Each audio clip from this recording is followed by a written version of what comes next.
Bom dia, turma! Hoje nós vamos dar continuidade ao nosso conteúdo de lutas do terceiro bimestre, tá? E a luta de hoje será o sumô. Gente, o sumô, segundo a história, ele é originário do Japão e ele surgiu em 660 a.C., de um confronto entre dois deuses. Hoje, as tradições elas são mantidas, tá? E as regras elas continuam as mesmas, elas são seguidas.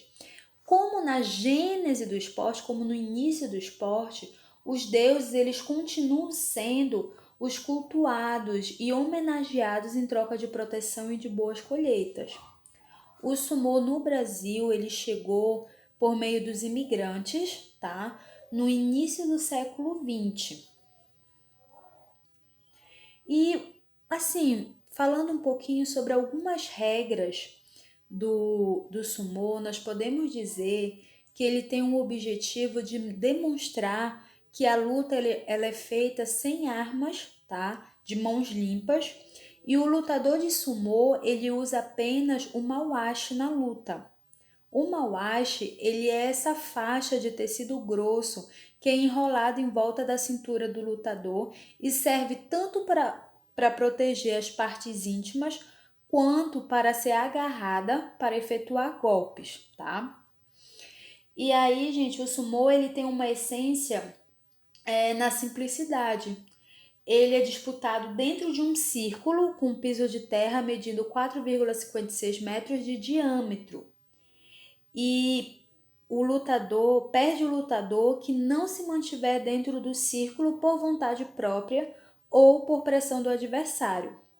O mesmo acontece se algum dos lutadores tiver contato com o solo com qualquer parte do corpo que não seja a sola dos pés durante 3 minutos.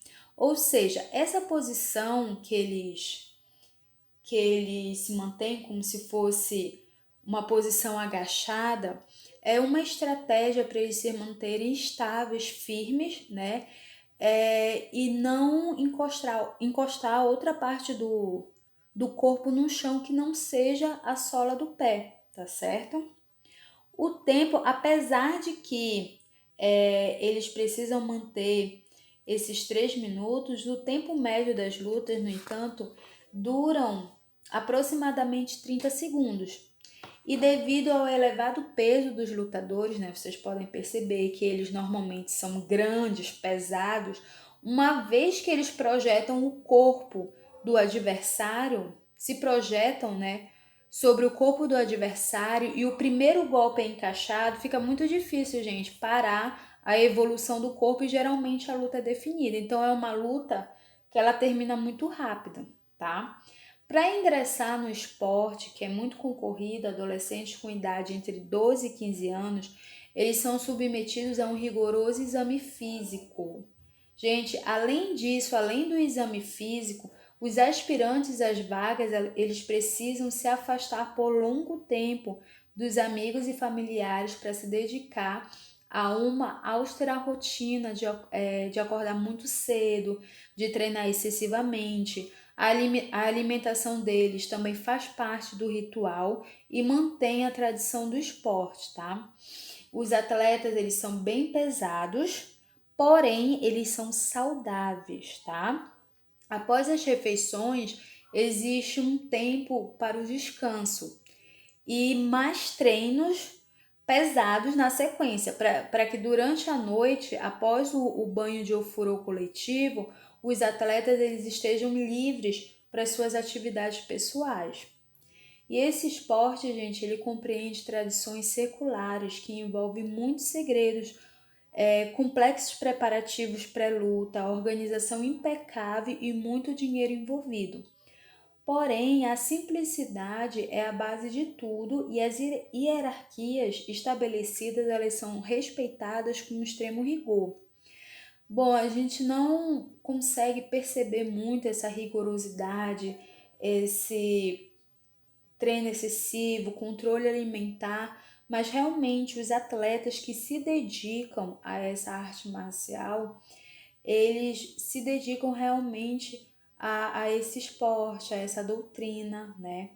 Os novatos, eles precisam merecer determinados benefícios que só virão com o tempo. Portanto, no começo, eles têm a responsabilidade de fazer a faxina e a obrigação de dormir diretamente nos tatames, deixando os aposentados mais estruturados e individuais para os lutadores mais graduados, tá? Com mais reconhecimentos. E aqui nós temos alguns golpes do sumô, tá? Me desculpem se eu falar errado, mas é o Kotnagui, que é o arremesso que o sumotori, ao invés das mãos, ele usa o antebraço, vocês podem olhar na imagem. Tem o Tsurudashi, que é levantar o adversário, é o golpe mais vistoso do sumô, tá? Aí tem o Shiari, o Shigeki, o Watnegi, Yorikiri e Yoritaoshi. Me desculpe se eu errei nos nomes, tá?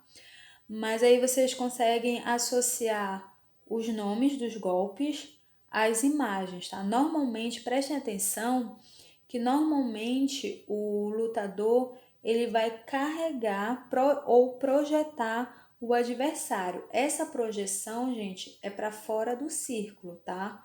Como nós vimos aqui na imagem, ó, o sumô ele acontece dentro desse círculo e aí caso o lutador consiga tirar o adversário do círculo ou derrubar esse adversário, ele ganha a luta, tá certo? E essa foi a nossa aula de hoje. Percebam que eu não coloquei tudo no slide, algumas coisas eu só expliquei. Anotem esse conteúdo ou imprimam no caderno, tá? E aquilo que eu só expliquei, vocês façam as anotações no caderno para não se perderem nas atividades, tá bom?